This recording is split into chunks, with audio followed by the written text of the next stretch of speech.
Good morning, friends and family of friends. Happy Monday the 18th, everyone. Belle and I hope you had an awesome weekend. Man, was Saturday fantastic. Like most of you, Belle and I spent it outside in the yard and garden.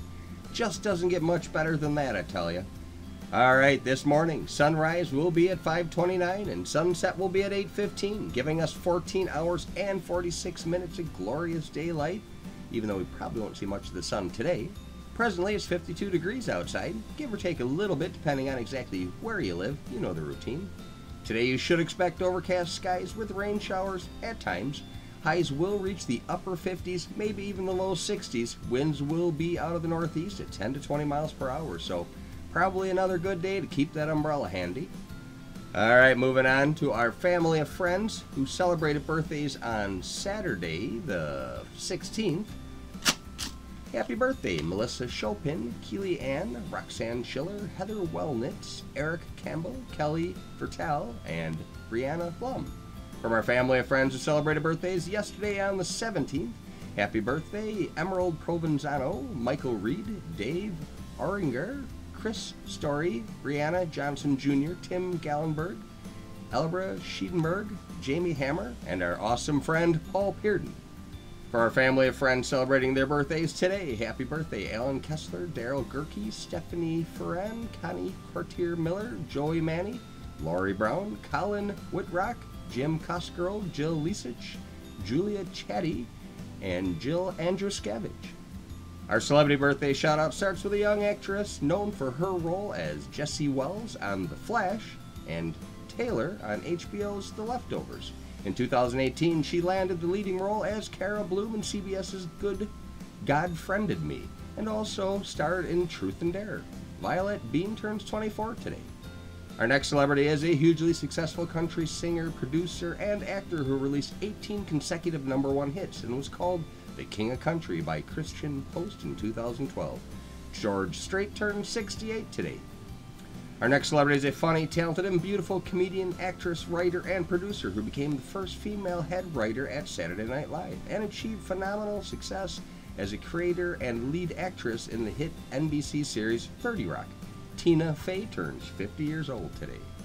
Alright, moving on to this day in history. On today's date in 1648, testing for witches began when Margaret Jones is tested to see if she was a witch. She was tested according to the methods in the book The Discovery of Witches, written in 1647 by Matthew Hopkins. The accused should be observed for 24 hours. If the person was a witch, then an imp would appear to feed off the witch. Imps were witches' familiars who depended upon them to feed them daily for their sustenance. Former governor of the Massachusetts Bay Colony, John Winthrop, claimed to see the imp in the clear light of day. She was then convicted and executed.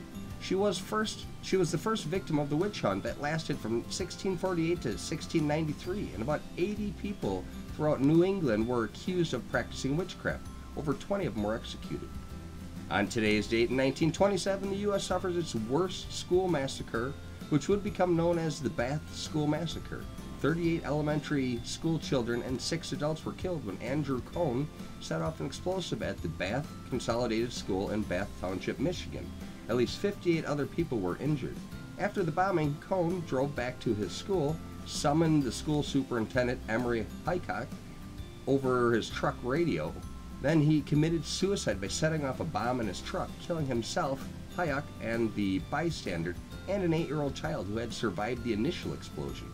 Earlier in the morning, Cohen had destroyed his farmhouse and farm structures with a series of bombs, and he had killed his wife sometime days before the bombings. Kehoe left the wooden sign on his farm fence which read, "Criminals are made, not born." He had been acquiring planting explosives in the school since the previous fall. Researchers found an additional 500 pounds of dynamite that had failed to detonate. Kehoe had served as treasurer of his school board and had been temporarily appointed as the Bath Township clerk in 1925. It is believed he was angry about losing the position of the election of clerk in the following election, and because his farm was being repossessed by the bank. He had been unable to pay his mortgage due to his wife's medical bills. Ironically, he had enough unused farm equipment and supplies that he could have sold them and paid off his mortgage. On today's date in 1980, Mount St Helens in Washington State erupts, killing 57 people. Mount St Helens is located in what is known as the Cascade Range.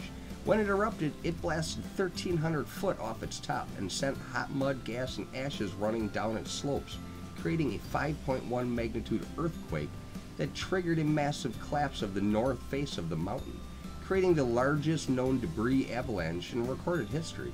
The eruption sent plumes of dark gray ash 60,000 feet into the air, which blocked out the rays from the sun, making it seem like night over eastern Washington. On the surface, it created a fast-moving pyroclastic flow that flattened vegetation and buildings for over 230 square miles. Think about that. That's roughly 10 miles by 23 miles. That's Jefferson to Waukesha, flattened instantly.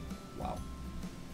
On today's date in 2011, Don Gorski of the state of Wisconsin ate his record-breaking 25,000th Big Mac. The retired prison guard had been keeping track of his consumption of McDonald's burgers for over 39 years and keeps close track of his overall consumption. Despite doctors not recommending this diet, Gorski maintained a healthy weight and low cholesterol. Alright, moving on to the comedy corner. What time do ducks wake up? At the quack of dawn. Today is National No Dirty Dishes Day, National Visit Your Relatives Day, National HIV Vaccination Awareness Day, and National Cheese Sofel Day. Today's morning motivational is a simple, undeniable truth. An arrow can only be shot by pulling it backwards.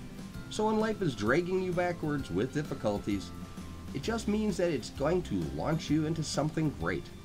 So just focus and keep aiming. So true, just never give up and make every obstacle an opportunity. You'll never lose until you quit trying. That's just the honest to goodness truth. Well, we are still en route to this week's surprise destination, but we will be starting our final descent shortly, so we hope you can join us tomorrow. It'll be fun. Blend and I do appreciate the time that you spend with us each and every day. Our goal is to offer a mix of entertainment and education in each of our Morning Minute posts. After all, knowledge is power, and we do love to share what we come across. We hope you are enjoying the experience. Please continue to like, follow, and share us with your friends and family. That is oh so important, and we really do appreciate it.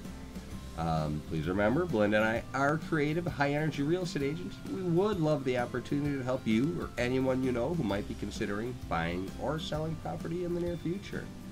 But until then, thanks again for your time.